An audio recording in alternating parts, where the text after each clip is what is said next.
Ron Johnson's name came up nearly 24 times during the ambassador's testimony.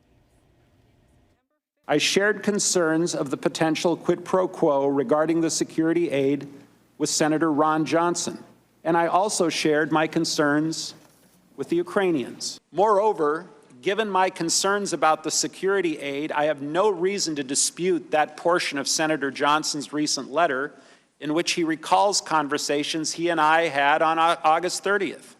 12 News political reporter Kent Wainscott just spoke with Senator Johnson. What did he say? Yeah, Patrick, we counted 21 times the senator's name came up today, but most significantly perhaps in the ambassador's opening statement. And I asked Senator Johnson about that conversation with the ambassador.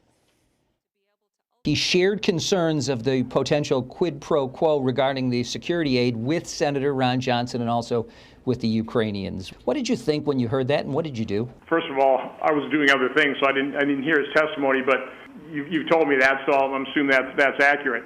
I would just refer people to my own response to the ranking member's letter, where I laid out, what that phone conversation was like with Mr. Sondland. He never used the word quid pro quo. I don't think he's really saying that he did, but he certainly talked about, because I was asking him, what's happening with the security assistance, and that's where he described to me some kind of arrangement where if Ukraine did something, then President Trump would release the aid. That in the next, when I talked to the president the next day is what President Trump adamantly denied. When the ambassador testifies that he shared concerns about a potential quid pro quo with you, did you understand him to be saying that? Well, first of all, I'm not sure he was sharing concerns. I asked him what's going on.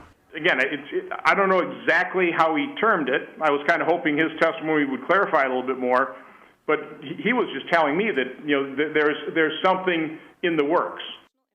Ken, has the senator's opinion of these hearings changed at all after hearing some of the testimony? Yeah, I asked him about that. He said no, that it actually confirms what he believes from the very start, that in his words, this is hearsay, people's impressions and assumptions about what happened. And he believes, he says, what the president told him directly, that there was no quid pro quo. All right, Ken, thank you.